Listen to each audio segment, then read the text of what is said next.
October 24th through the 27th, the DC Improv. This week's guests, John Moore, Trevor Dellecave, and the executive producer of Hurt Bert, Tim Scott. And it's official. Murdered Out machine shirts are now available at BertCast.com. Get one! This is the Bertcast. It makes you feel like you're in Georgia because Leanne's from Georgia. Two. Test. All right. This is my. I apologize to everyone that I'm forcing a podcast on this moment, but yeah. It is. Oh, that's right. I forgot we all did White Gorilla together. That was before political correctness, I think. Yeah. Do you remember the moment we had? So in the man cave right now is Trevor Dellecave.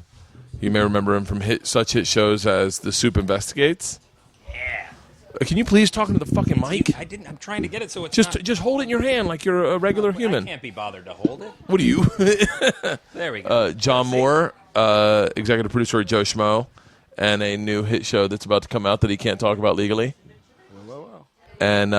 And surprise guest, Tim Scott. Thank you very much. Tim Scott, for those of you who are listening, was were you an executive producer or just a producer?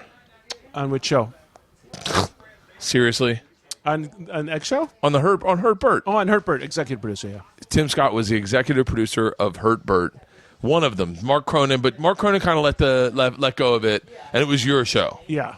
But Mark Cronin's not here, so throw him under the bus. Exactly. Next week when he's here. Cronin's got a passion now that he's got millions. He's into boats. He's into exotic foods. Let me tell you something. You give me $1 million, I'll get to fucking find some passions. He has a dinosaur too, doesn't he? Yeah, he has a dinosaur skeleton. Yeah. He has a dinosaur skeleton? Yeah, a small one, like a baby one. And it's real. And it's like he bought it from some museum or something. Are you shitting Yeah. me? Where do you keep a dinosaur skeleton? He keeps it by In the your window. foyer. Fucking first thing people say, hey, that's my dinosaur. Come on in. I'd be so nervous I'd trip into it. And Yeah, you better be talking to the fucking mic right now, Trevor. I'm telling you right now. Trevor, you also might remember, you guys all congratulated him. His wife, Christine's pregnant. They released that on the podcast. Yeah. What a great fucking moment. I talked pretty- to it you was the day touching. before it came out. You're like, you listen to the podcast yet? You listen to it? No, I get to. Oh, you're gonna love it. Oh, you're going to fucking love What it. is it? I can't tell you. You'll love it. So the real... by the way, still getting. I still get a tweet or two a week from people saying, "Congrats, it's nice. Yeah, well, You're because, nice people. You're all very nice people." You know, Everyone's if really nice. Every one of those people would donate a nickel to baby Dellecave. You could pay for college. Yeah. Hey, you set up a trust fund. Oh, I thought I'm looking at you waiting for the. I'm like, all right, what's the catch? Like, what No, do they your have to child's do? education. What do I have to do for them to donate? Sometimes there's no catch, hence all of Tim Scott's stories. Tim Scott's first story he told me. Do you remember the first day you moved out to L.A.? Do you remember this story? And you went out to the beach, got a bucket of chicken, and ate the whole bucket of chicken at the sunrise, and then you jacked off, and then just drove back. You looked at all the people driving back and goes, have fun standing in my jizz, suckers. I go, no, I don't remember that day. He goes, you didn't do that? You didn't do that? That was one of my favorite. There's 3 Tim Scott stories that are my favorite stories ever that made me laugh in like those production vans that I'm sure other people did not find as funny. One was your dad taking you fishing at 5 a.m. Yeah. and he'd make a dozen hard-boiled eggs. Yeah. And you'd be just barely awake, and he's like, "Here are your eggs," and a big pile of eggs, and he's happy as hell. It was chomping away, and you have to get all these eggs down and try to hold them down. You got to eat 6 eggs like it was cold hand Luke. You had to get on the lake before you could see. You got to get out there so that we're out there when the sun starts coming up. You've been eating goofballs? Yeah. I remember you said that. He was hardcore. What have you been eating? He made a goofballs? 5-year-old eat 6 eggs before going. Yeah, he was Marine, World War II. Come on, eat your eggs. Yeah. What, you been eating goofballs all night? Eat your eggs. We got to get on the water. And I would bring my friends up to the cabin, and then they would just be sitting there horrified, and he's like keeps cracking egg after egg in the pan. And my friend's like, why is he making so many eggs? I'm like, you'll see. You'll see. A whole nother dozen. It was the story. It was the picture Tim would paint for me that would make it beautiful. I don't need to know all the details because I like to fill them into my head. My other one, the song "Hold On Loosely" by 38 Special. Do you remember what your favorite thing to do with "Hold On Loosely" was? No, I don't remember. You used to like to get in your houseboat with your mullet and crack a 12-pack of Natty Lights and do laps around the lake and watch all the suckers go to work. Yeah, I worked a third shift, and I'd come home, and the minute your body hits the sun, you're wide awake. So I'd grab a 12-pack in the boombox and go out to the pontoon boat and just put it on idle. And the lake wasn't that big, so you'd have to go around. 3 hours, you went around like 45 times. Just playing. Hold on loosely. Over and over, really loud. And then I could see the freeway on the one side of the lake. I'm like, you guys are going to work. I'm all drunk. But the worst part is you come in, you're hammered. And, you're hammered like you're usually hammered at 2 in the morning. Yeah. So you order a pizza. And then next thing you know, you're going to sleep at 6 p.m., but you got to work at 11. Oh, you're consistently. I haven't even gotten into Bert yet, because I'm dying to hear your insight on that show. How did you land on "Hold On Loosely" as the song? That's what I want to know. I don't know. I want to know the ones that didn't make. I remember your eyes. I remember your eyes. I remember your eyes explaining that song to me. I remember your eyes, and I was like, I don't know if I've heard that song. And you lit up. You're like, hold on, you haven't heard "Hold On Loosely"? And I was like, yeah. And you're like, come on, this is the perfect song for guys like me and you. And I was like, and then now I've listened to it, and basically it's lyrics that don't apply to either of us. Like, basically, we're so wild that as a woman, you can't hold on too tight because we'll shake free. Mind you, talking to a guy that was married to a woman that owned a bunch of curves, and then me, who was married to a redneck. Like, you can hold on as tight as fuck. We weren't going anywhere. Well, I mean, I like the lyrics. You see it all around you. Good lovin' gone bad. Yeah. And usually it's too late when you realize what you had. Yeah. Those are crazy, when we were young and bad, stupid relationships. You did have no radar of what relationship to get into. It's like, you like me? Okay. Let's go. So then I met Tim, and John worked on the X Show, which was my first TV show. And you were more like, I don't know what role, you were more into, you were getting ready to sell another show. Yeah, Let's Bowl. You were out the Let's door. Bowl. Yeah, you were 1 foot out the door. You and Gary Arbach were like, yeah, we're about wrap with this show. Yeah. We're going to fucking follow Peter Billingsley. Big friends with Vince Vaughn. Yeah. And so then we got brought back together to do Hurt Bert. Everyone listening to this knows what Hurt Bert. I'll tell you guys what Hurt Bert was. I'll tell you. Let me tell you what. I'm going to tell you the way I pitch Hurt Bert, and you tell me the way you were pitched Hurt Bert. Okay. I take dangerous men's jobs for a day. I walk a mile through another man's shoes. So I was a dominatrix gimp. I was a MMA fighter. I fought 4 Gracies at once. I was a pro football player, hockey, baseball. I was a rodeo clown. I fought a bear. I tamed lions. I watched an elephant. And now you tell me how it was pitched to you. That's pretty close. It was Bert walks a mile in another man's shoes, and he usually ends up getting hurt. Not usually. That was the end. That's why the show... Well, they had to get the show insured. Well, I almost died. I almost died on that show. I'll never forget it. I'll never fucking forget it. Rodeo clown. Do you remember this day? Yeah. We'd eaten some Xanax the night before and had some tall boys at a Mexican restaurant and had a few. I remember having like 4 or 5 going, that was one too many. And then slept. We had a call time at like 5 in the morning. We went out. And I never knew what we were doing before we did it. So I just rolled up and we did it. And it was a fucking... just an open-air tin top with doves coming out of it, and it was a bull. And I remember being like, I'm not wide You didn't know you were going to do that day? No, they just flew me to Texas. That was the whole point of the show. I didn't know what we were doing before we got there. So if you had known, would you have had more or less beers the night before? Less. I would have definitely had less because I remember being still very hungover, and all they taught me how to do was put on the makeup. You would have wanted to have less beers. I would have had as many, probably. I was going to say. I maybe wouldn't have had half the Xanax that I had. Yeah. That was and I went in, and it was a fucking real bull. You can see it online. Everyone that's listening to this, I'm sure, has seen it online. You can see it online. It's a real fucking bull, and they put me in the ring. They let the bull go. It does a lap and then comes right at me. And Scott Medina was the rodeo clown, and he goes, or the bullfighter is what they call him. And he goes, don't run away from it. I was like, what do I do? And he goes, run at it and pick a direction. It'll go the other way. And I picked the wrong direction, and it hit me in the ribs, broke my foot, and I stumbled. They're like, whatever you do, don't go to the fence. And I went right to the fucking fence. And I was like, how do I get out of here? And I hopped over the fence. It missed me by a second, and I get over. Everyone's over, and I'm like, wow, we got it. It's on film, and I'll never forget. Tim looks at me, and do you remember what you said? I said, "Are you all right? Can you do another take or something?" Like that? Yeah. You said we only have 6 seconds of footage. That is not going to make a show. Yeah. Can you do another take? I go, are you out of your fucking mind? And he goes, well, how about getting in the barrel? So I got in the barrel. And the bull fucking attacked the barrel for 30 minutes. And all they used was the bull fucking hitting me. And they replayed it over and over. Mind you, this is before viral videos. What we were making was viral videos. Yeah. Way before anyone was making them. Do you remember having dinner? Me and Christine had dinner with Me and Leanne right after we did football. Yes. Do you remember football? Because you had a concussion. Yeah. And you were a little goofy that whole night at dinner. We did You were a football. little- and I remember leaving, getting in a car, and you were like, yeah, got to stay up all night now. Leanne's got to stay up and keep me awake so I don't... That was the christening was the football. I think that was the first one we did. I think so. And we had shot a lot that day, and Bert was taking big hits, but nothing like crazy big, like since he was wearing a microphone, it sounded really big. You know, it was just like crash.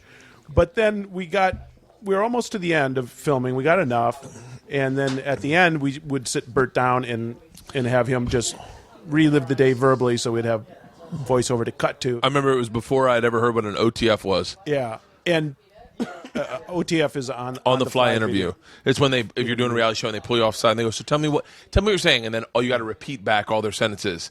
Today was really great. Like, you can't just go, it's awesome. You need to repeat what they're saying back to you. Yeah, at the back of that shoot, now we were going to have Bert play quarterback. And these 2 quarterbacks that were on the team, Bert asks them really, sincerely, like, okay, so from the snap to the time I need to get back and get the ball go, how much time do I got? And they just they didn't miss a beat. They're like 2 seconds. And he goes, how do I know when it's up? They go, you'll know. Yeah. And we're with the Los Angeles Avengers at their practice facility. was it Orange County or something like No. I want to say it was Culver City. Oh, was it that close? Like, yeah, it was like, it was really close. Yeah, and so Bert takes a snap, and this dude comes out of the back. Oh. The back just full on. Helmet to helmet. Helmet to helmet. And, King. And Bert didn't get up. And we knew about him. And it went clean. I'll never forget, it just went clean. And I was on the ground, I was rolling around, and I kind of woke up, and I got up, I looked up, and everyone was cheering. And I got into it. I was like, yeah. And then at the very end of it, Tim's doing an interview with me, and I remember I'm sitting Indian style in the middle of the field, and I'm saying to Tim, can you hear it? Yeah. Can you hear it? Yeah. And he's like, I can't hear anything, Bert. And I'm like, I feel it, man. And Tim's like, maybe we should take you to the hospital. Yeah, well, at first I'm like, is Bert just juicing this up, or is this real? And he's like, can you hear it? It's so peaceful. Yeah. And then when he said that, I'm like, oh. But the interesting thing about that show, not to revamp a show that only did 6 episodes. By the way, you want to hear something crazy? I can't tell you. I'll tell you off the air. But we did stuff like fucking Lorenzo. That was sincerely sometimes. What the fuck? What are you, Liberace? You just rolled in with a piece of pie and put it in another man's mouth? Try this pie. It's scrumptious. We fought the Gracies. Yeah. And by the way, I got to compliment your editing of that. I got in a microphone. It doesn't happen if you don't say it in a microphone. Come stand next to Lorenzo, Trevor, if you're going to talk, so we can hear what you say. So, we did it, and I think you had told them. Tim would go into a scene and go, "Yeah, Bert's been making Brazilian jokes," and they'd be like, "Oh, really?" And it's like he would amp up whatever situation it was. Right. And I remember you saying to them, "We got to choke him out." Yeah. And I was like, and I didn't know that. And I kept saying to Tim, I'm not getting choked out, right? And he was like, no. I told him not to choke you out. And I remember when they went to choke me out, that was fucking... Walk us through that, Tim. Well, Bert wasn't hurt yet, so I'm like, what can we do? We can't really... I don't want to like hurt him like a ligament or snap a knee, but can you choke him out? And they're like, yeah, we can choke him out. They go, you want me to choke him out? I go, well, it's up to you, but yeah. And he's like, okay, we'll choke him out. And I'm like, is it dangerous? And they're like, not really. I'm like, can you do anything else that's more dangerous? And they go, choking out will work. I'm like, okay, let's choke him out. Yeah. And it just went, getting choked out is the most terrifying feeling I've ever had in my life because it starts and there's a second where you don't know what's going on. You're like, why is he? Because he grabbed my gi and he grabbed me, did a choke out through the gi. And I was like, what's going on? What's a gi? And then it's the kimono that they wear. Oh, okay. And that sounds. I apologize, every Brazilian jiu-jitsu fighter. I did not call what you wear a kimono, but whatever. Yeah, it's their thing. It's their thing. So tune in to see the Gracies kick your ass again in kimonos. And so they grab me by my gi, and you're like, "What is he doing? Is he tightening up my collar?" And then all of a sudden he chokes you out, and then you realize, "Oh shit, I'm getting choked out," but it's too late. He's already got the move in place. So you grab him and you fight it just like you've seen in a million movies, and you do what they've done in a million movies. You start going, no, and the world disappears. And I woke up, and Tim and 4 Brazilians are standing over me going, Bert, wake up, clapping. And I woke up and I was like, what happened? And they're like, you got choked out. And I was like, how long? And they're like, you're only out for a second. I was like, it felt like a day and a half. And I was like, oh. And then I was like, I think I'm done. And then Tim gave me a knife. He's like, try to stab one of them. And so you see me with a knife going back and forth, and then I dropped it. They grabbed me, threw me on the ground. That show was so ahead of its time, in all honesty, because there was no such thing as Dirty Jobs yet. I think Jackass had just come out, but we had already shot the ass wax before that. And it was like, and then all of a sudden this came out and they did no placement for it. Kevin Riley was the one that bought it, and he goes, I fucking love it. Kevin Riley now runs Fox. He was like, I love it. Let's do 6 episodes. We didn't even know what we were making. But we did, like, I remember went to do the stunt. I was a stunt pilot for a day where we did hammerhead turns, and I'll never forget it. We got up and the guy goes, we had to wear parachutes to do these maneuvers, and the guy goes, so just out of curiosity, your buddy told me that it's okay for you to jump out of the plane. I go, I'm not jumping out of a fucking plane. And he goes, well, he said to fake a crash until you jump out. And I go, no, don't do that. Don't do that. And then I got down and Tim goes, did you take a Xanax? And I was like, no, I didn't take a Xanax. I just didn't jump out of the fucking plane.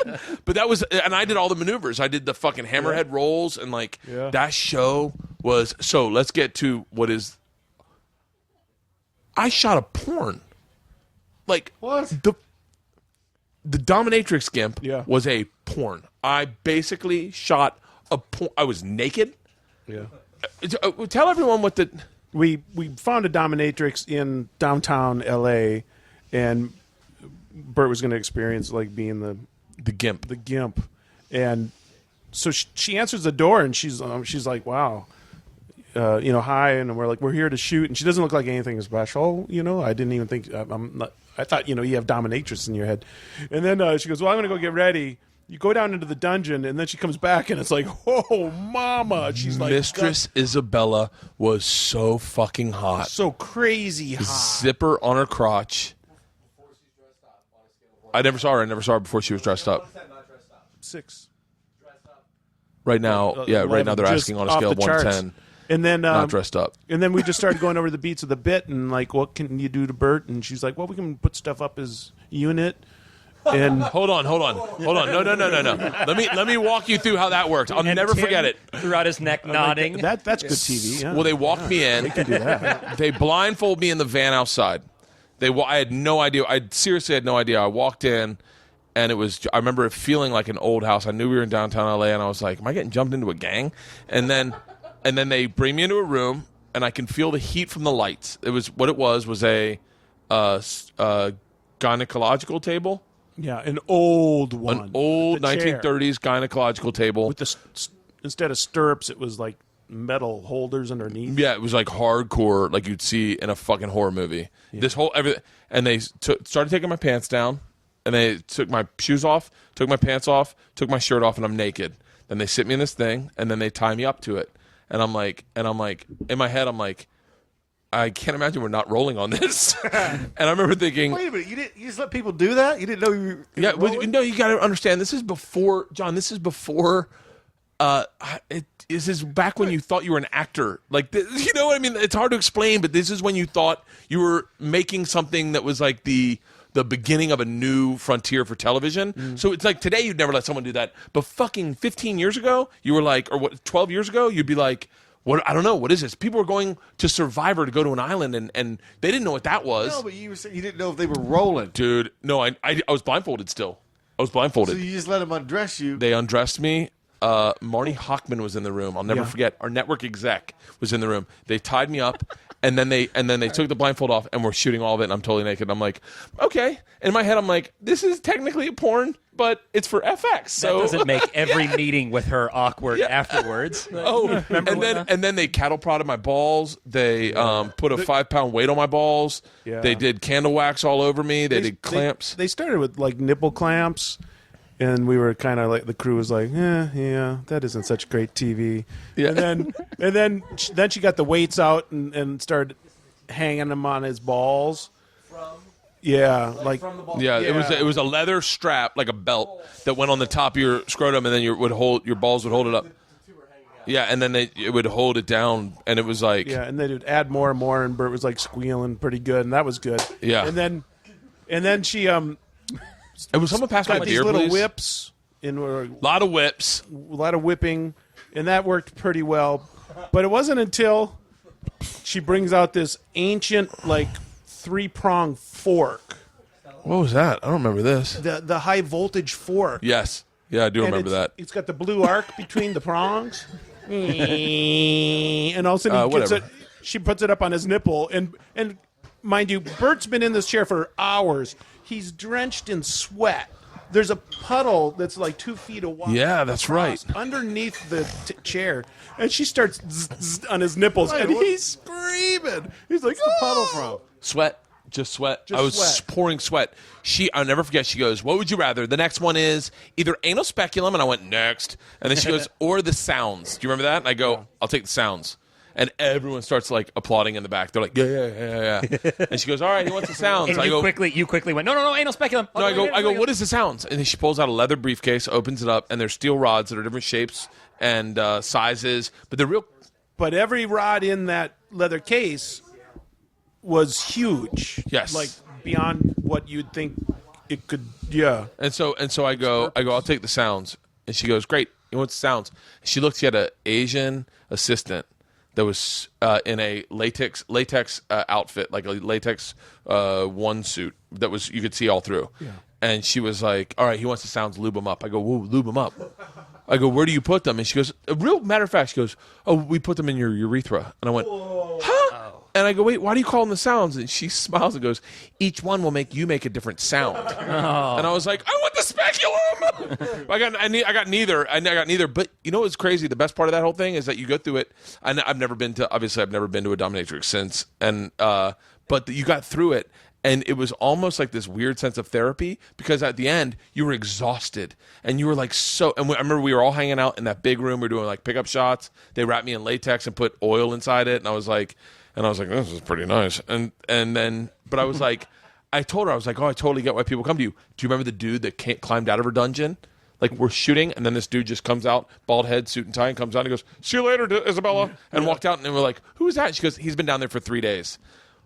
And there were people that would pay to go down there and hang out for 3 days and her torture them, but that was their, like, oh, he's a high-priced businessman. That. Yeah. I remember when you were in the chair after we were just finishing the chair part, you told me, you said, because she's, like, torturing you, and then she's being nice to you, and then she's torturing you, and she's being nice to you, and you go, I can see how this works, because when she's being nice to me, I really love her. Yeah. And I remember, I also wasn't embarrassed about the nudity thing, so I was like, I know they got to blur it, so no one's going to see my junk, just people in the room. We looked at his junk for, like, 8 hours that day. 8 hours. It was like, that was an aggressive day. Oh, so small, you have no idea.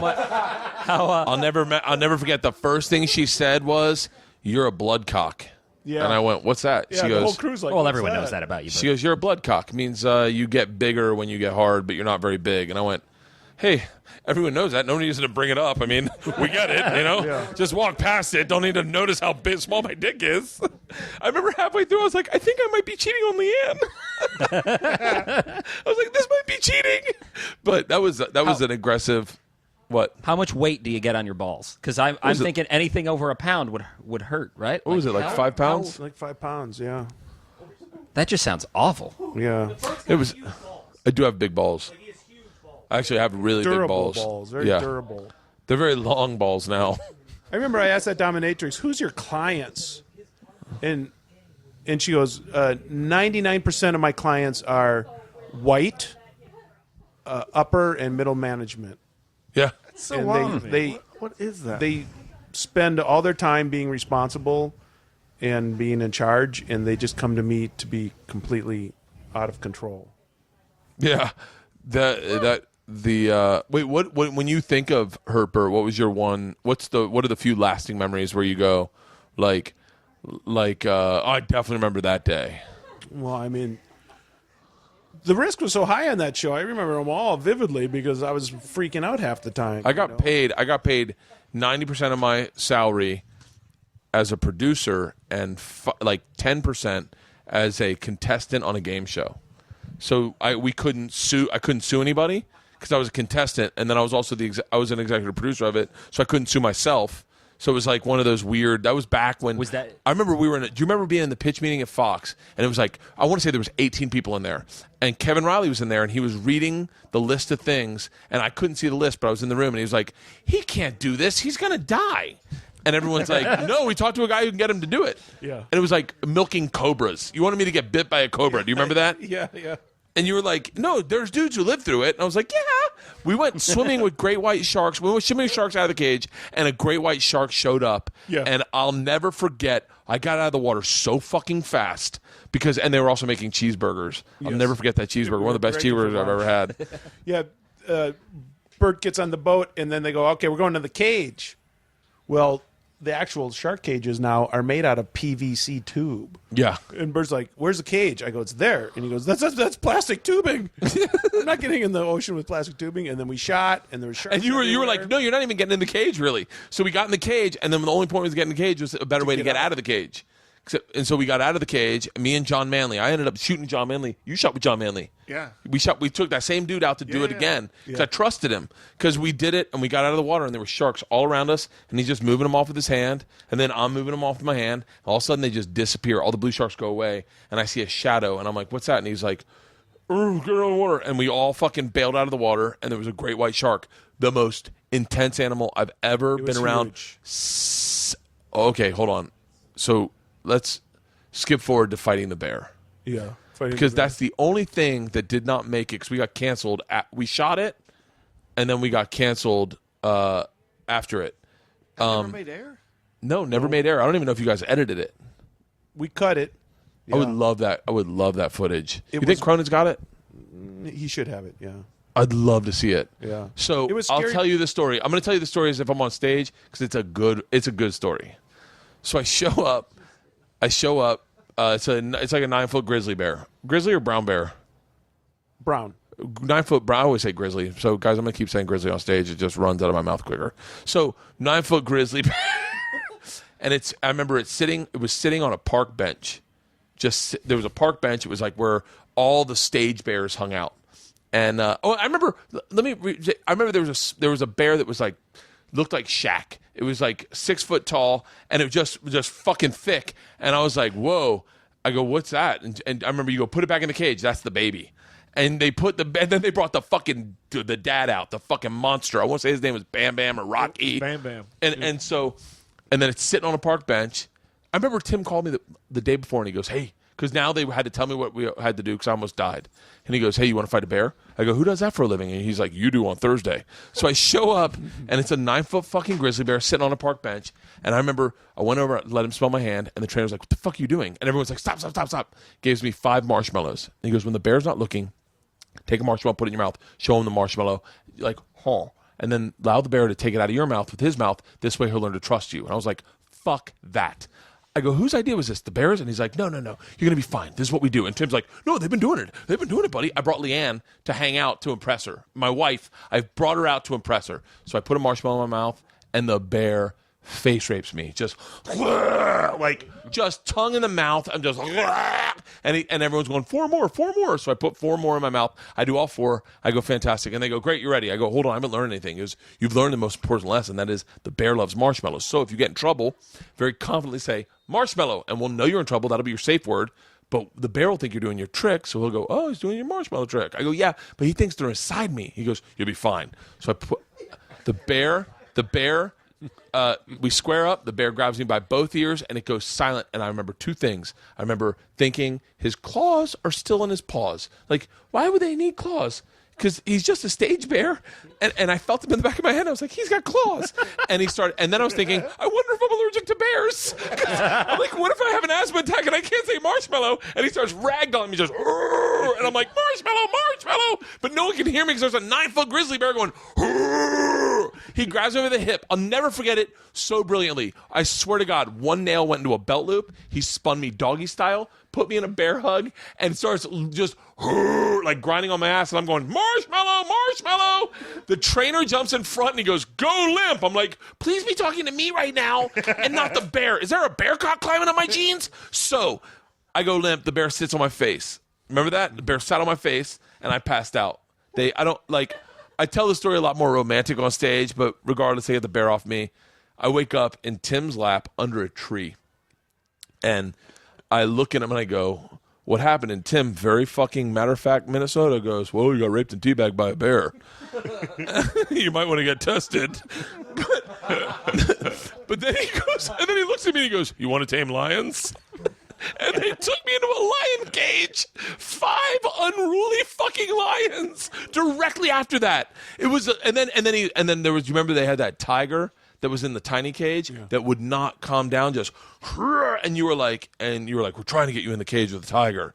And I was like, I don't want to be in the cage with the tiger. The lions are scary because you just had to trust the trainer. You know. I'm like, I mean, yeah, we want a TV show, but we don't want Bert to die. And he's like, yeah, don't worry, we've done this, and if he does everything right, it'll be okay. And I'm like, well, so there is, if he does everything wrong, maybe not. Yeah. So when you were in the lions, that was pretty freaky. You go. So ask him, what do you get when you tame lions? I go, what do you get? I'm thinking it's like a stool, a bullwhip, and a pistol with a khaki outfit. Hey, you remember what he gave me? He gave me a fanny pack of sirloin and a plunger stick with a nail in it. He goes, this is your meat stick. Don't let go of it.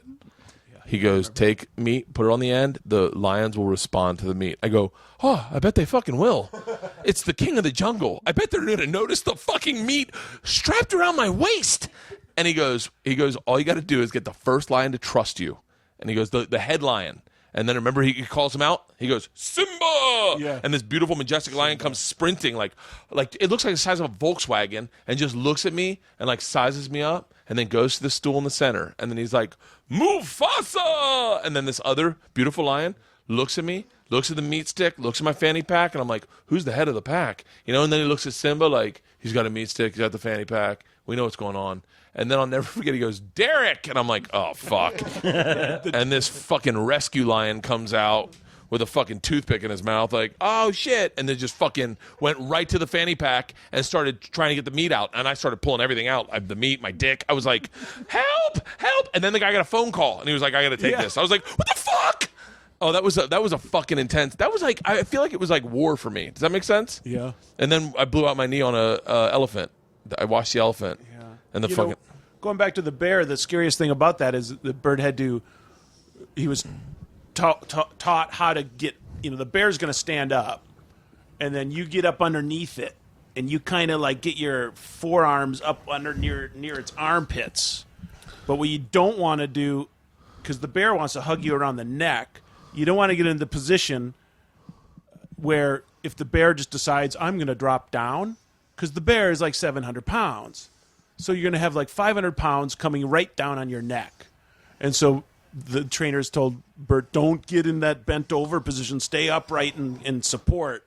And then, it only took like 4 seconds. And Bert's bent down. And we're all just going, oh. And Walt Almaczynski, my producer, he's like, I look at him, I go, what do you think? Should we call it? And Walt's like, let it go a little more. And I'm like, okay, yeah, let it go. And then everything turned out okay. But that's when the bear started coming down, and then trainers came in and like, hey, go limp.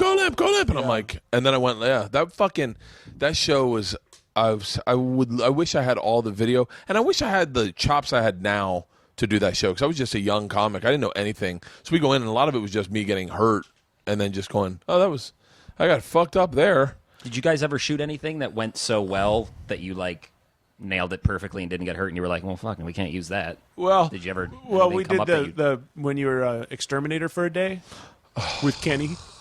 Ron with Ron. Yeah. How do you remember his name? Oh, because he was a crazy meth addict exterminator. Yeah, and sorry, Ron, if you're out there, but you're Ron's like, oh, real cool. I listen to one podcast, and they're talking about me. So Bert had to live in the shoes of an exterminator, and this house had a rat infestation underneath it.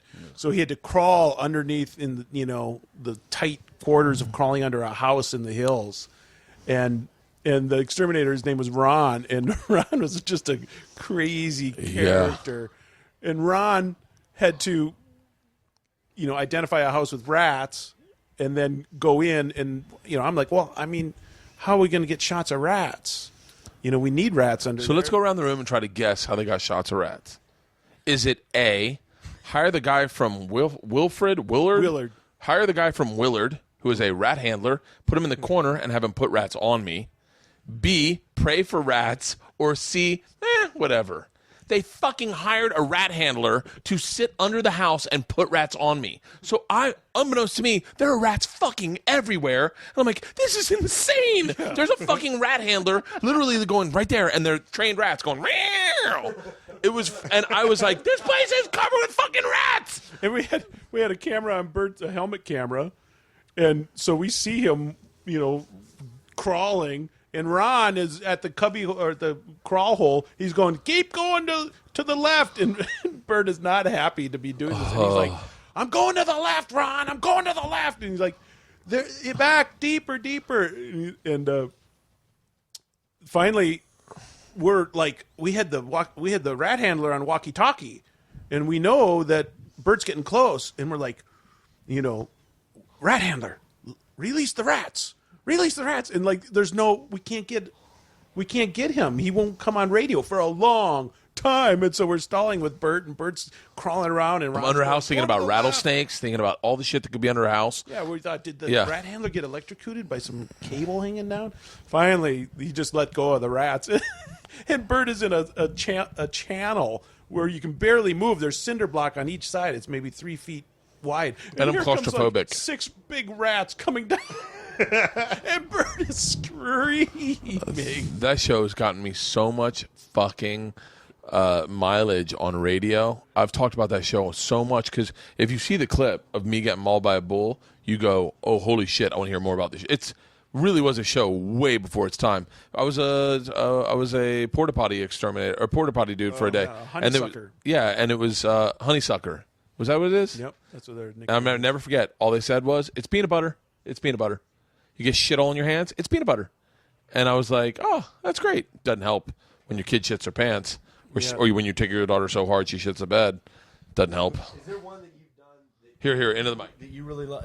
Oh, wait, you can't use that mic. It's too far. Done that you love, that you had a lot of fun doing? Is there one What hurt Bert? the most fun hurt Bert doing? I don't know. Can I tell you this is, and I think Tim will agree with this 100%. I did not enjoy doing any of them, but I enjoy having had that experience now. Like I did not. I was a pain in the fucking ass back then. I was probably better than I am now, and now I just do trip flip, and I'm like fucking. We're going to Alaska. What time's my call time? But like, I was a pain in the. I definitely was a little bit of a pain in the ass because I was just like, I realized at one point, oh, so we're not done shooting until I get hurt. So I was like, fine, I'm hurt. And then Tim would take me to the emergency room and be like, doctor says you're okay. And I'm like, motherfucker. Remember that baseball one? Yeah, Bert was going to experience the pain of getting beaned taking one for the team in baseball, and Bert. Two things. Number one, I was the catcher, and they had a pitching machine throwing 103 miles an hour. Oof. But what they didn't know was I had been recruited to play college baseball as a catcher. So I actually caught a lot of the pitches, and they're like, well, fuck, that didn't work. And so then they're like, all right, get in the batter's box. Never forget this. I was like, I'm not getting beaned by a pitcher. And Tim was so pissed off. He goes, give me the fucking bat. And he got in. He goes, just hit me. And the fucking pitcher fucking reared back and pegged Tim. He goes, you're up. And I was like, oh, fuck. That backfired. Bert was just like a boy. I go, Bert, I'll take one if you take one. And Bert just lit up. He's like, you'll take one? Yeah, okay, go. So I went over to the pitcher who used to pitch for the Cubs. It was the last team. And I go, what are you throwing now at fastball? And he goes, 95, 96. And I go, can you throw like 82? And he goes, yeah. I go, can you hit me right in my big ass?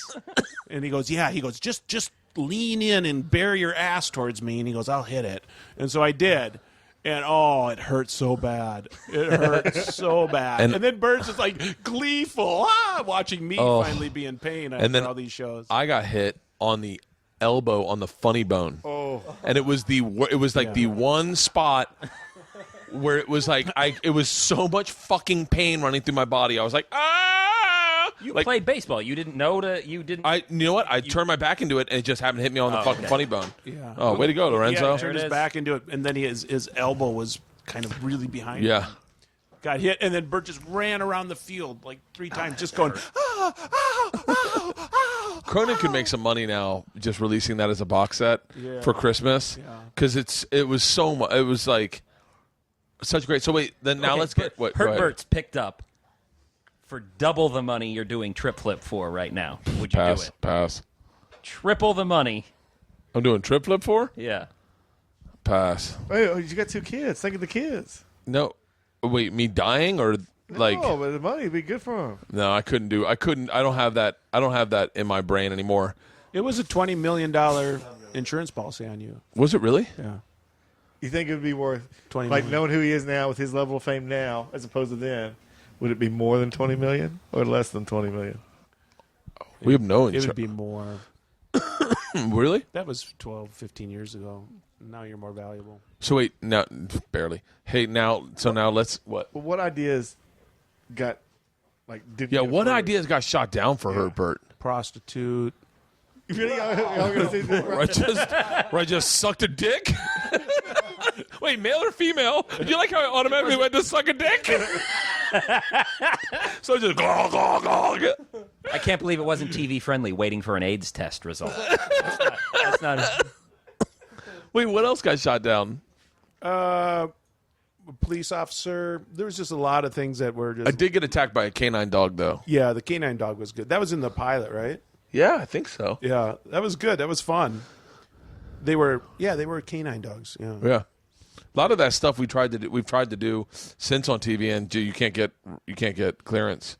Like no one insurance wise will let you do it. Yeah. You're like, I did it. We had to have a Fox safety person approve all our stuff, and sometimes they were on set, and sometimes we just had to talk through how we were going to approach production, and they would go, "Yeah, okay, all right." Like when we did the shark guy, with the shark bit, the Fox safety guy came out. Really? Yeah, he came out. He didn't go on the boat, but he came out to check out the boat and the cage. Oh, I do remember that's that. helpful. Then he bugged out. I mean, he's not even going out there. What was the Fox guy so busy with that he wouldn't show up at the one show designed to hurt the host? What could possibly... Dog Eat Dog, I think, was the show I don't know. where they lost somebody. But when he came out for the shark thing, he was eating a sandwich, and I'd just go, "We're going to do this," and when he would speak, he'd just go, yeah, okay, yeah, this looks good. All right, well, all right then. Really? It's kind of that was it, because I was a little nervous. Like, is this dude going to be some douchebag who's going to put the kibosh on everything? Like, I'm shutting this shoot down. It's not. They shut down the one oh no, that was your show. I did have one time where I went and I didn't want to do something, and I got to the airport and the shoot was pulled.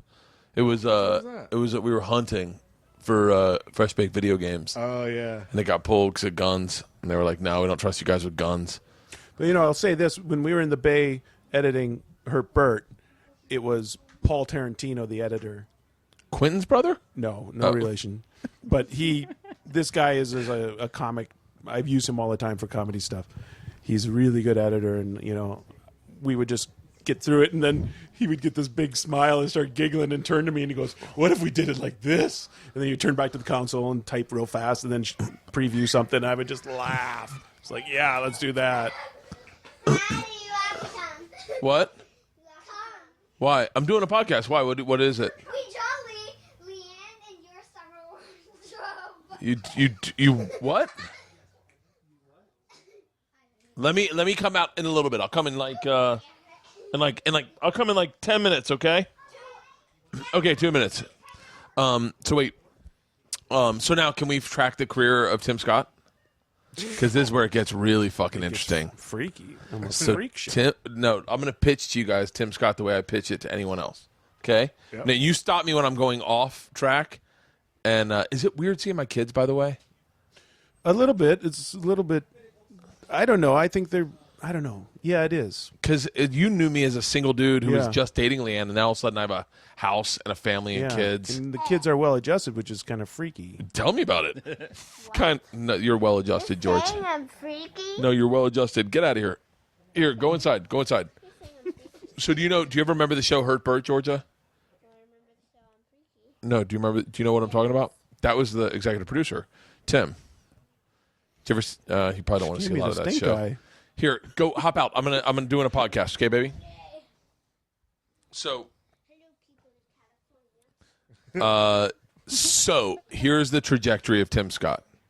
Tim Scott worked on the X Show, sold a show called Let's Bowl to Comedy Central back when you could sell things to Comedy Central and get it right on the air. You got right on the air and you left us, and then came back and did Hurt Bert, and then got involved in a gambling ring. Yeah. And got pulled out of the country into Toronto. Tell me Vancouver. where. Vancouver.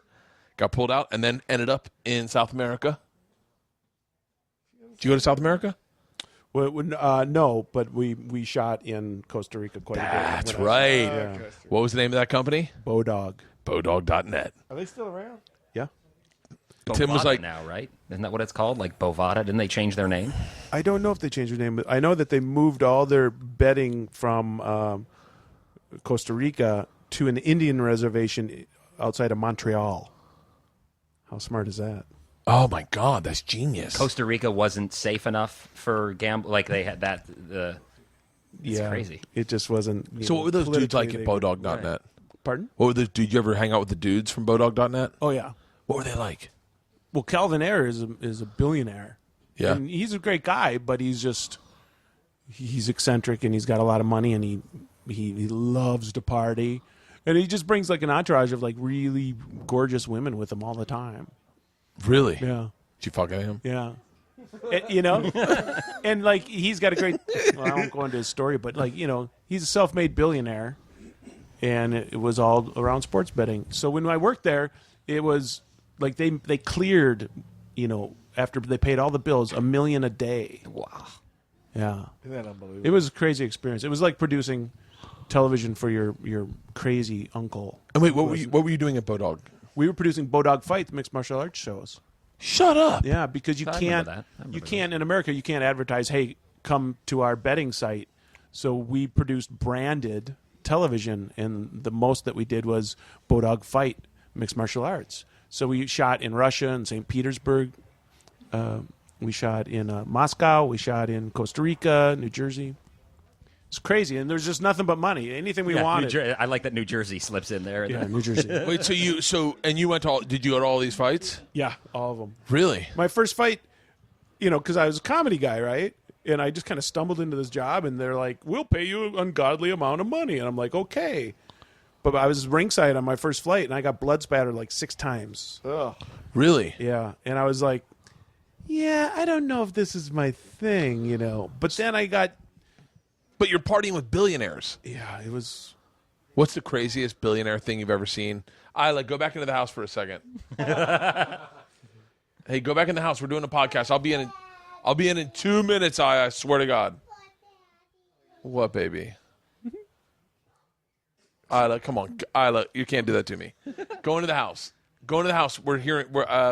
My buddy Tim just got back from Russia, and we're hearing stories. Isla, just spell it out. She can't understand. How many SLUTs got AS to ASS? No, she's got to go get Georgia to spell it for her. So wait, what was the craziest billionaire thing you ever saw? There wasn't anything too crazy. It's just that, like, when we threw a rap party, it was just full on. Like, they would hire in Moscow. They hired midgets to perform. Really? And so there's acrobatic midgets flying around and midget wrestling. And then we had the Bodog girls, which were our models. And, there's like 40 of them in bikinis everywhere dancing. And it's open bar. But the craziest thing is, we had a partner in Russia, and he was connected politically, and through money and maybe a little mafia kind of comes along with the territory, no matter what. And so if you can imagine a full-on party with a ton of drinking, with dancing and acrobatic midgets and sexy girls, and mixed martial arts fighters and their trainers, who are often even more crazy than the fighter, and we would shoot 40 fights, so we have 80 fighters and their trainers and Russian mafia guys and, Western crew guys all partying together. That is testosterone on testosterone, coupled by ego, coupled by confidence, coupled by testosterone, coupled by hot chicks and midgets. Yeah. How fucking great was that? Of course, it blew up, and there was a big fight. I had left. It was, you could feel it get intense. Really? And I was really hammered. I'm like, let's go. Me and my friend said, let's go back to the hotel. And then in the morning, we wake up and we hear about the big blow up, and like bottles over the head, and the Russian guys, they're all wearing the long black leather trench coats. Yeah. And taxi drivers, drunk guys getting out and giving lip to the Russian taxi drivers. And so the taxi drivers just pull guys out of their cab, and the other taxi drivers come to help them with those telescoping rods. Yeah. And so, like, one of our mixed martial arts guys, he just got beat to heck. Really? Yeah, it was. But I mean, everything we did was top flight. Like, they were classy beatings. Yeah. We beat the guy to an inch of his life. Yeah. They were diamond encrusted batons. And then up in British Columbia, we co-sponsored a fight with the Hells Angels. What went wrong? So the fight went off, and it went well, and we got a lot of content for our show. And then we all got invited to the Hells Angels clubhouse. Really? And that was kind of crazy because the stereotypical idea of a Hells Angel is like the big biker dude, right? But no, they're all ripped. They're like buff and ripped, and I don't know if they're on speed or what, but they're all, they look like gay dudes. There's a few old guys that that was John Moore, everybody. That was John Moore that just called all the Hells Angels gay dudes. But it's like a whole new Hells Angels, and there was a couple of the old school guys around, but there again, mixed martial arts fighters partying with the Hells Angels, and sure enough, bottles started flying, and there was. So wait, what got you out of Bodog? Well, the goal of Bodog was to get the household awareness of the name up in America, so that they would go to the website. Love you guys, thank you. Gamble. My sister's fiance just left. Sorry. So they brought a fixer in, and this guy had gone through Home Depot.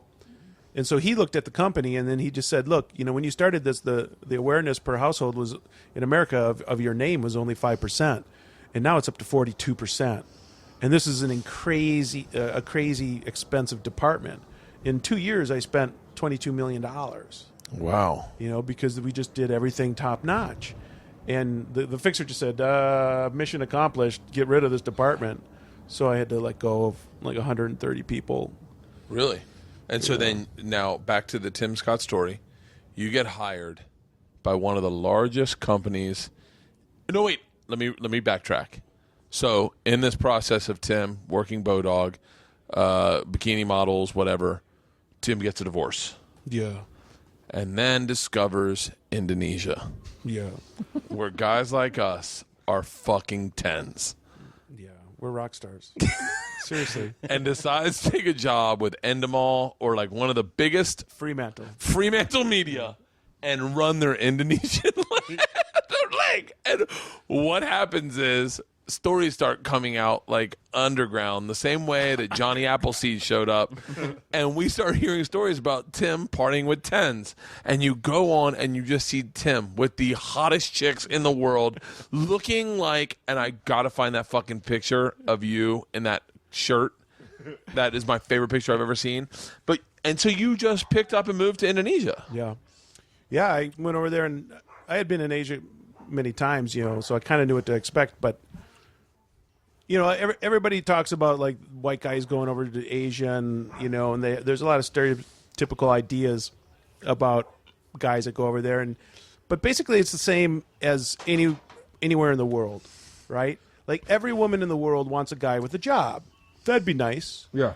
And then when he makes his money, they hope that he doesn't piss it away. And they want a guy that doesn't smoke too much or not at all. They want a guy that doesn't drink too much. They want a guy that doesn't beat them. They want a guy that is respectful and romantic.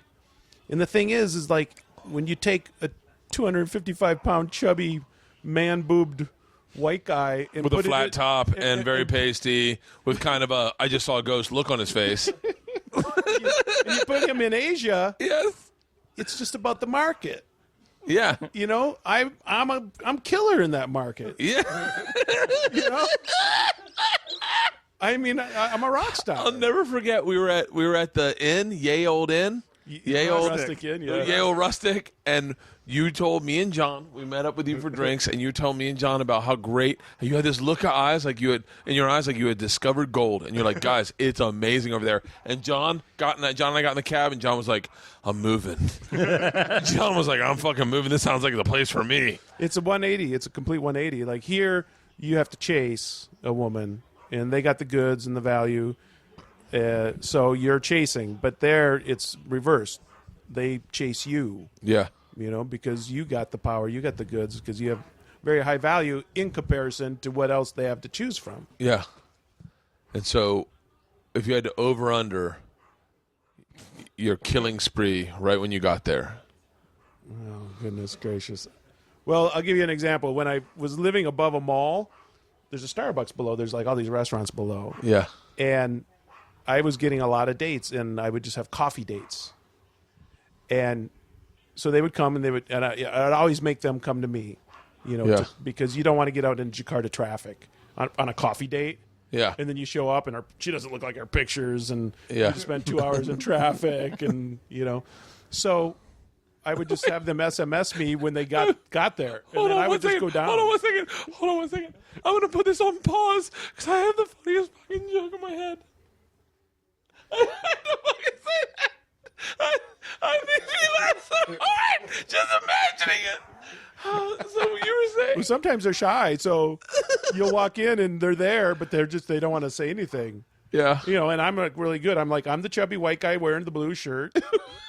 That's him. And then all of a sudden I'll get an SMS. Why do you leave? I'm like, are you there? Yeah, you were standing in front of me.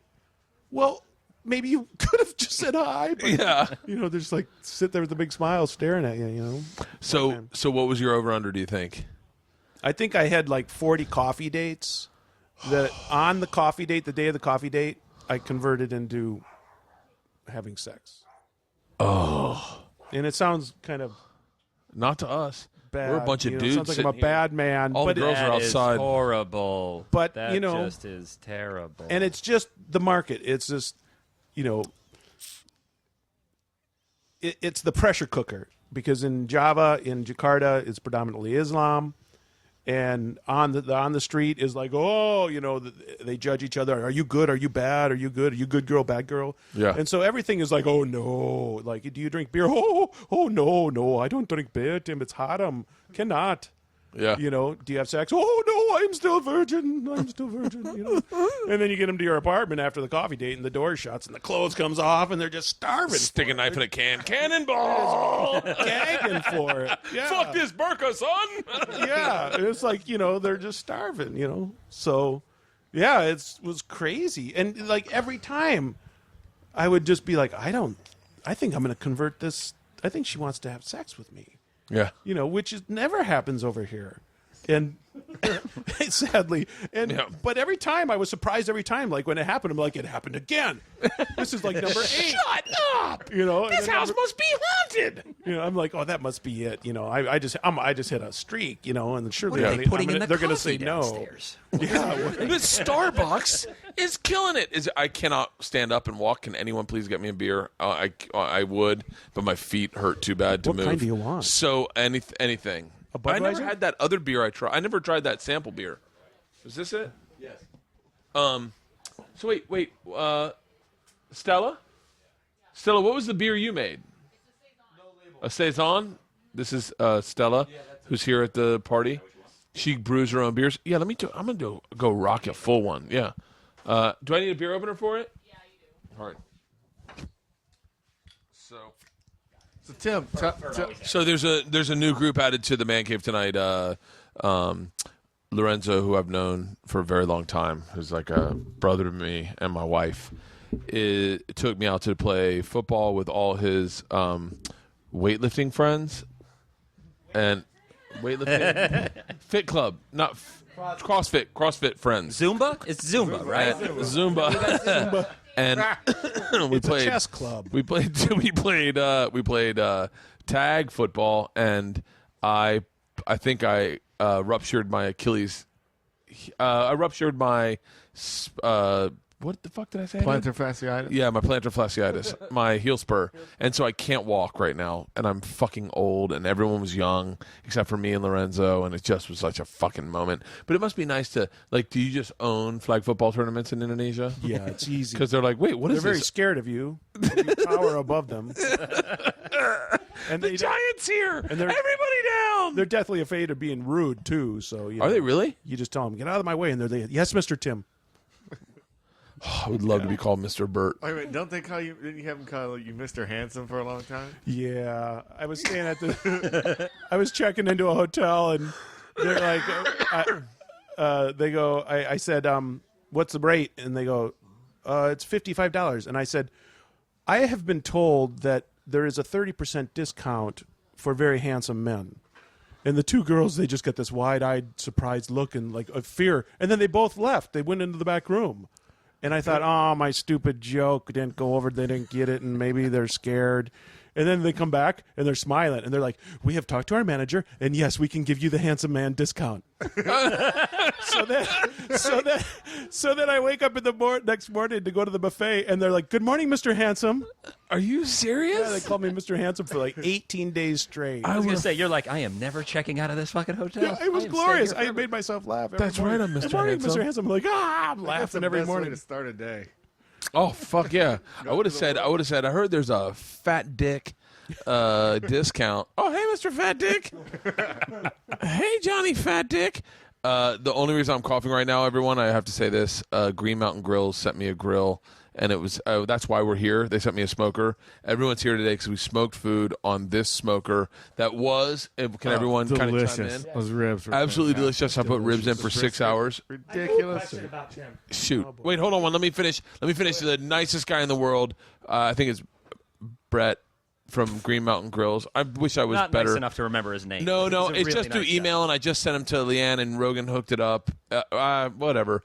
But I will say that smoker's fantastic. I've smoked turkey legs, brisket, ribs, I want one of chicken. those things. Everything was awesome. And it was so easy because the way it's done, and I am doing a plug, but I'm telling you how it's done. It's all fucking compressed little wood things, and then they roll through, and a computer takes care of all the smoking. You don't have to worry about fucking soaking your wood. It is the greatest. The food was good, was it not? Unbelievable.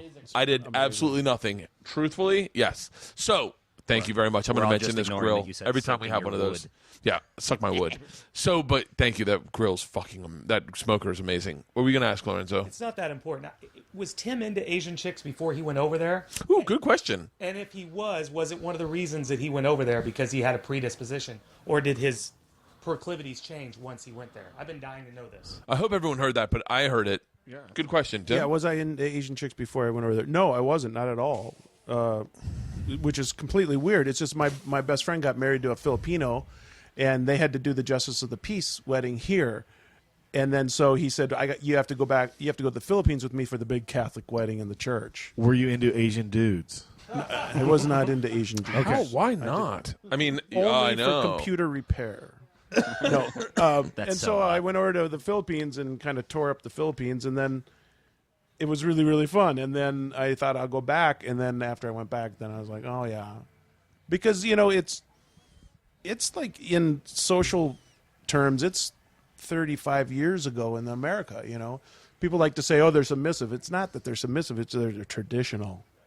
There's a big difference. Like they wear the pants. Don't get me. They're in charge, but they're just really traditional, and you get treated like you never get treated here very often, really. Really? Yeah. Like I'll never forget my first Filipino girlfriend, Gigi. We wake That's my up. mom's name. We wake up and she says, and I'm like, all right, you make the breakfast.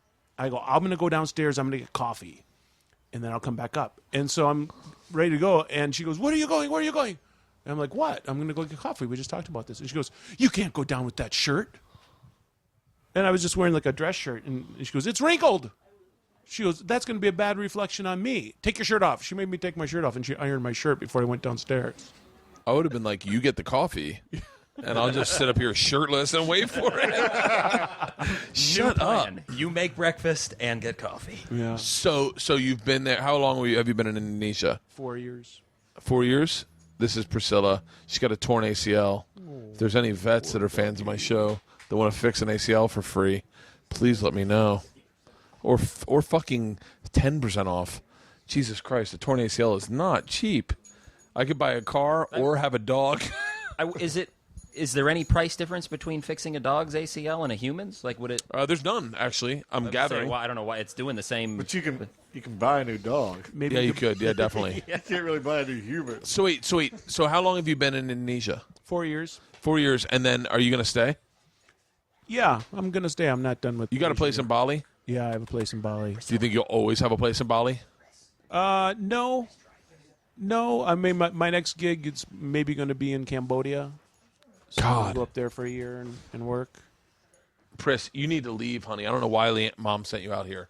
You're in the wrong spot right now. There's food everywhere. She's her first time out. Are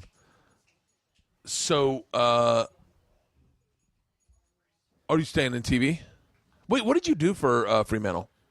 I was their creative advisor and executive producer. So basically, like senior executive producer. Basically, I would oversee Idol, MasterChef, a little bit on X Factor. And these are the Talent. Asian versions of those shows? The Indonesian versions, yeah. How different are they from the American versions? Oh, they're the same. Really the same. Yeah, the same. In English? No, all in Bahasa, Indonesia. So you're giving notes on a language you don't speak. That's correct. So wait, what? I've ruined so many shows.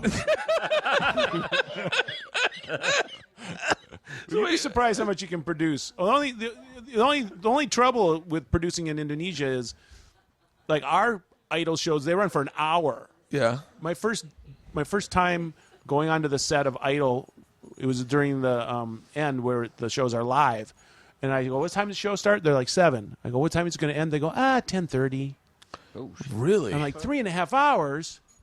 What are we going to do for 3.5 hours? And they fill up 3.5 hours. So it's hard to really gauge if the show is good or not because sometimes the durations are massive. Everyone go through the room and give one stereotype you automatically assume about Indonesian American Idol. My first one.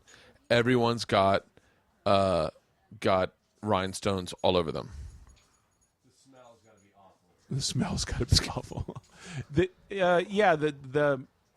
Rhinestones? Is everyone wearing sparkly the way outfits? They dress is just like crazy. Like you would see the way they dress in America, like on comedy shows. Yeah. Like, a lot of the guys, they all look like gay clowns. Really? Yeah. I mean, Hey, just like, stop it. like crazy sequins and purples and like headbands, like Olivia Newton-John. I would think. Really? I would think not all, but 90% of the women contestants are really good and talented, and 100% of the men suck. No, actually, I don't know why. Actually, Indonesians love to sing. Oh, hence Journey. Yeah. Right? Yeah.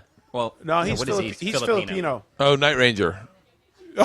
Wait, I'm Journey. But I am thinking Journey. Oh, Yeah, sorry. Wrong nation. Yeah. But Okay. But like my staff, you'll walk by your staff, and like we don't do this in LA. Like I'm not at my producer's desk, singing "Don't Stop," full on. But my staff, everybody's singing all day. It's a very big music culture, and so out of 240 million people, after we do the auditions, I mean, when we do auditions, like in certain cities, like 12,000 people show up, Yeah. and we have to try our hardest to look at all 12,000 people, because if there's like 4,000 people that stood in line all day and don't get to audition, you have a riot on your hands, and it's scary. So the bottom line is, like, after we go through that many people, we get really, really good singers that are just fantastic. I bet. Yeah. I bet the women are so hot, too. The women are crazy hot. Hottest women in the world are in Indonesia. Really? What were you talking about last night with one of the games? Was it Family Feud? Did you do Family Feud there? Yeah, we did Family Feud. And what were some of the prizes? Oh, well, they always want the show on really quickly. And we always tell them you can't have it that quickly. We won't be able to do a good job. And it's not because we can't step up and get it done. It's because the sales department, they can't, get prizes for free. Nobody sees the value, and it's such a cash-based country and system. So we get it was The Price is Right. we get these prizes, and it's like, you win tile, and the curtain opens, and it's the tiles still in the cardboard boxes, and it's just like a 4 foot tall square of tile in cardboard boxes, and it just isn't so sexy. And then we complained about that, and then the next week, you win paint, and it's like 5-gallon buckets of paint, and then.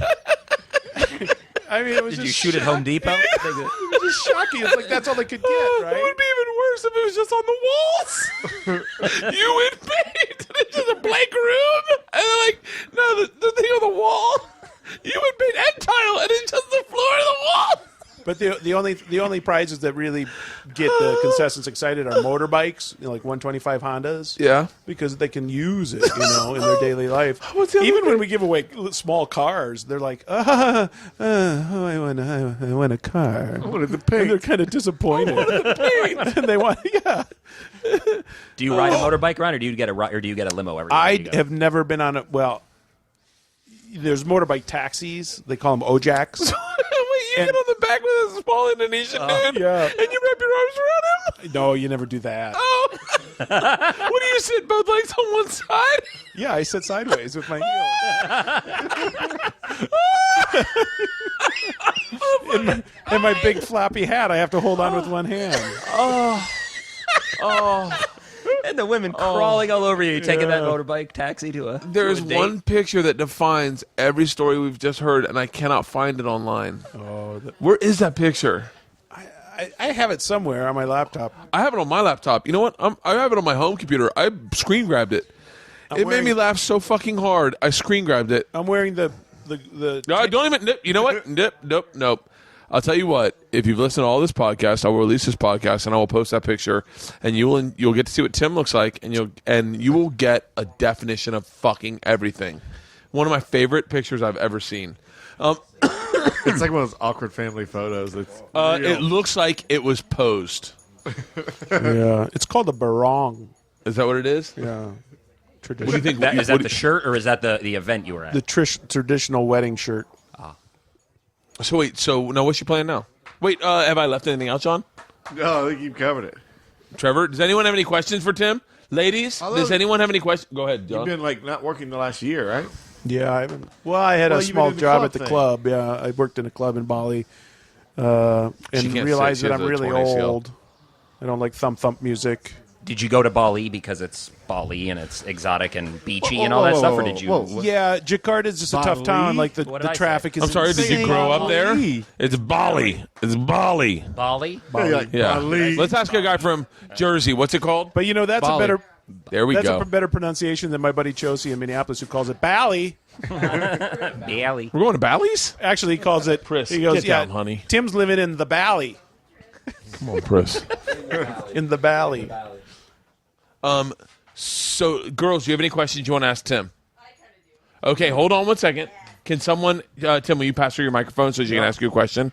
You might have answered this with the Filipino. Introduce her. This is Stella. My name's She made the Stella. beer that I I'm made the tasting right beer. now that I really enjoy. Do you like it? I really enjoy it. It's the kind of beer I like. It's a saison, but it was kind of hot this summer, so I think the taste is a little bit off. I don't know what Saison means. I've It's literally like a never Belgium heard of that saison. I like that taste. It's like a nice kind of flat, bubbly, fills your mouth with bubbles. It is flat. And It it doesn't came out flat. bite the back of your tongue and make you want to throw up in a shower like an IPA. Oh, good. I'm glad you like it. Saison. It's a style. It's brewed with orange peel and coriander, and it has a whole bunch of malt base, so it's more complex than like an ale or something like that. Okay. Sounds like Why? Tim said it sounds like a prison beer. Everyone that didn't hear that. Hey, wait. You know what I always like? I found out I like pilsners and lagers. Oh, you like what I don't like. Really? Yeah. You like what I don't like. I like don't really like heavy beers. You like heavy beers? Yeah, like IPAs and Belgium style beers. For the record, everyone, she's actually hot. And I don't want you to think I got some fucking 6.5 frump in here going, I like the fucking...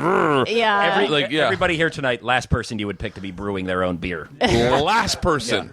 If she looks like someone, it's kind of like Kate... what's Goldie Hawn's kid's name? Kate Hudson. Kate Hudson. Yeah, like Kate Hudson. Gabrielle Reese. Ooh, yeah, you do look like Gabrielle Reese. You're tall. That is. Yeah, way to date ourselves, Lorenzo. Oh, okay. Like Deion Sanders. You remember him? I do remember Joe Theismann. MTV in 1993. Barley wine. Barley wines are good. Okay, so your question to Tim is? I didn't hear your Filipino woman story. Do you like Filipino women? Yeah, Filipino women are great. Would you date one again? I'd date a Filipino woman in a heartbeat. They're like, Why do you like Filipino women so much? well, they're very well. It's easy because I'm Christian, and so that's makes it easier, right? They're pretty religious, right? They're very religious, and they're mostly Catholic. And I've dated Muslims before, many, and it's going to be tough, right? Because you got to convert, and I won't convert. Yeah. But the Filipinos are just more of a match, and they're really, really traditional and very strong family oriented. And it's really like if you date a Filipino girl, you're dating like the whole family. Hey, so wait. When you go into a Filipino house for the first time, looking like you do, and for those of you who don't know, you do represent the stereotypical Midwest look. Yeah, 100%. What is do you notice like an energy when the mom's like, no, this is a white devil? Like, well, I'll speak in general terms, or I'm generalizing, but okay. It is true that like to land an American for a Filipino woman is really a big deal. Really? Yeah, it's jackpot. Absolute jackpot. When I was at the pre-wedding party with my friend and his Filipino wife, all her college friends were at the party, and all their husbands and boyfriends. And so all those dudes are hanging out in the living room, and all the girls are in the dining room, and they're just also giggly and excited, and they're getting the food ready and everything. And then all of a sudden, in the middle of all this female clatter, I hear Nana, his wife now, I hear her scream, I got an American! And all the girls just went, just crazy. Are you serious? Press, do not get up. Do they all want to leave? Is that it? Or is it just if you again? It's just. Stayed there, cool too. There's a lot of great Filipino guys. Don't get me wrong. It's just the market. It's just it's the same way we must be with Filipino chicks. So we're like, look how fucking hot she is. Yeah, I mean, not to say there's nothing wrong with white chicks, but white chicks are kind of like Filipino cheeseburgers. Guys they're everywhere. You know what I mean? I think we can all agree there's a lot wrong with white. A lot of Filipino guys aren't faithful. A lot of Filipino guys piss away their money at the cockfights. A lot of them leave their wives to join Journey. I know what you mean. So if you got a Filipino girl there, and she has to choose between you and Manny Pacquiao. Oh, there's no question she's picking Manny Pacquiao. Manny Pacquiao, yeah. He's well. But would she think about it a little bit? Well, of course, because if you hug Manny Pacquiao, he's all kind of hard and there's no softness. You hug me, and I'm warm, and when they hug me, they feel safe. Yeah, you're like I've been told this you're like a nest times. egg. Because as Americans, we're always like apologetic, like, I'm sorry, I'm such a fat load. And they're like, oh, no, Tim, it feels so good. It feels so good, Tim, when I hug you, it's warm, and you make me feel safe. Go As figure. opposed, yeah. I got zero value here. Do you want to hug Tim and tell me what you feel? Stella? Okay, can you maybe drink one of my home brews or something? Yeah, does anyone want to hug Tim and tell... Let's go around the room, hug each other, and tell the first words on... Does anyone have any more questions for Tim? White gorilla, crowning achievement. That appearance, what crowning achievement in your career? Or I went full retard, and apparently you're not supposed to go full retard. What? Is there any way to post those again? No, thank God they're gone. I'd get fired from every show I've ever been on. You wouldn't. Those are brilliant. not? I would rather live in Asia right now because it's just like it's kind of like a holiday all the time because the pace is so slow. Like I'm still on island time. Like everything seems like everybody talks really fast here and drives really fast and makes decisions really fast.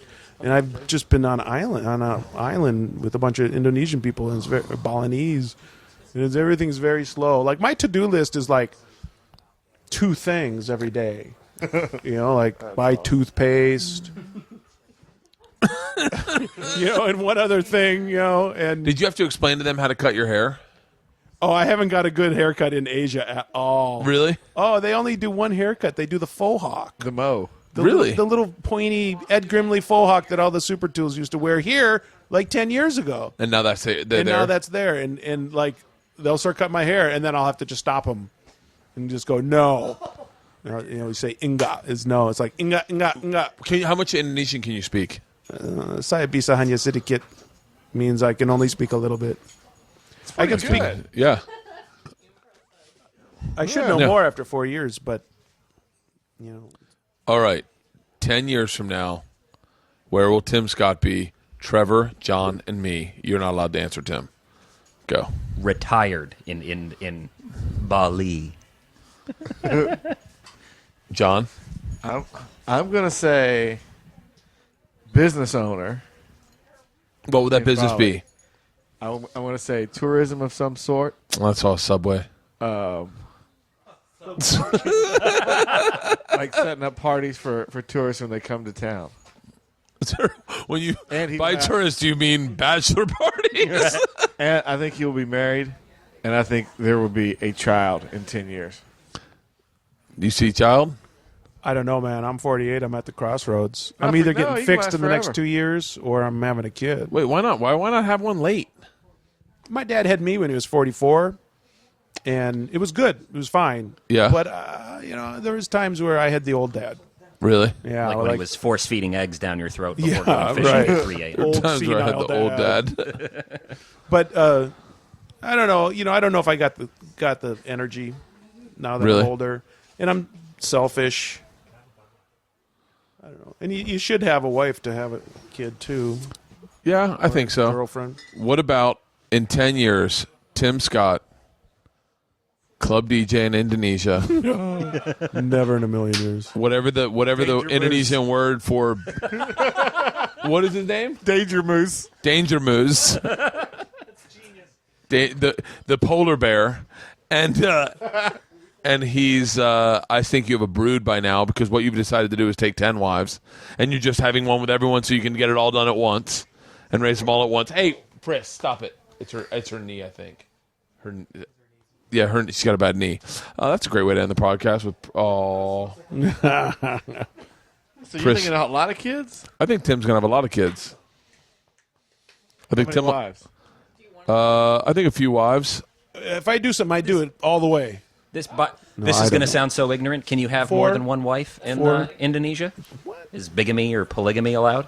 You can. You like if I marry a Muslim and then I convert, and the way they say it works is if you have the means to support 2 wives, then you can, or more.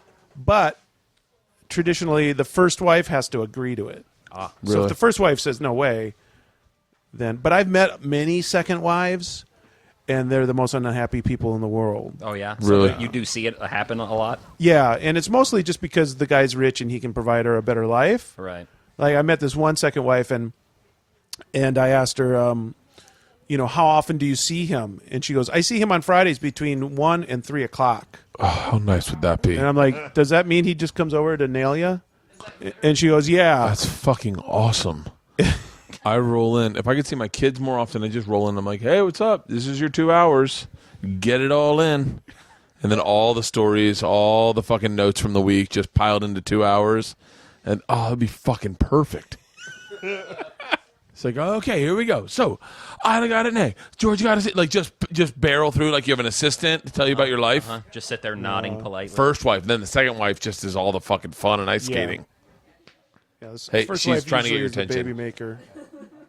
She'll go like, when you don't look, she'll go, her. All right. So, how do we end this podcast? We're at an hour 33 right now.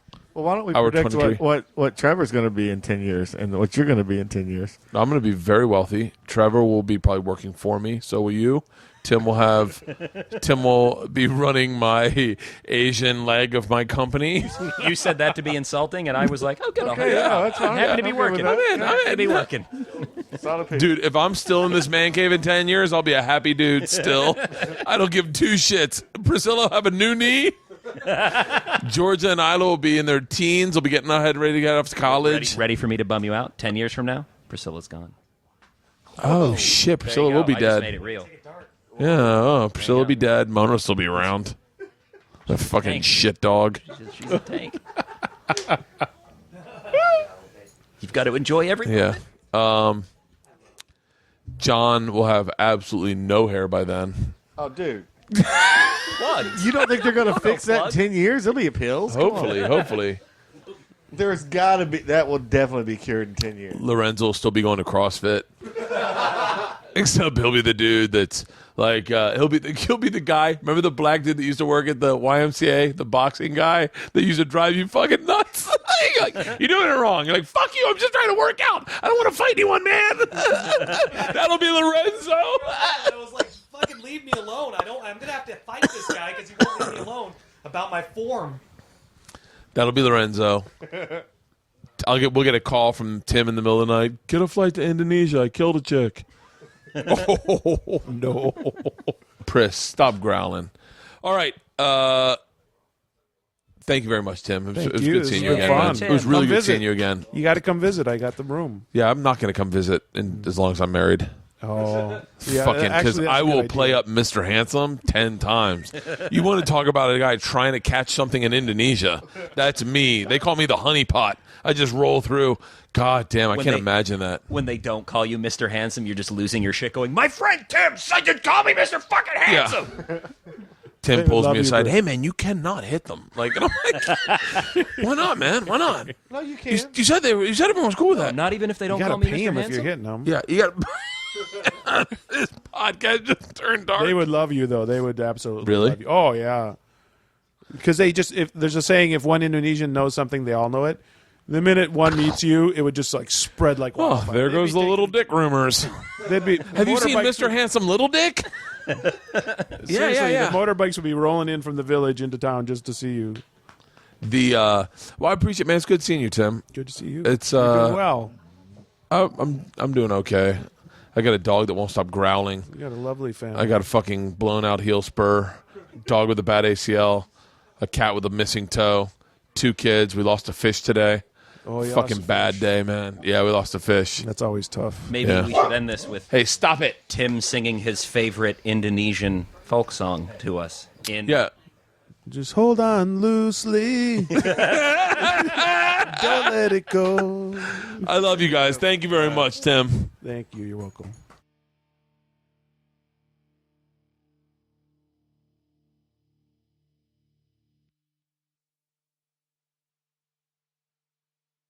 This episode was brought to you by The Machine.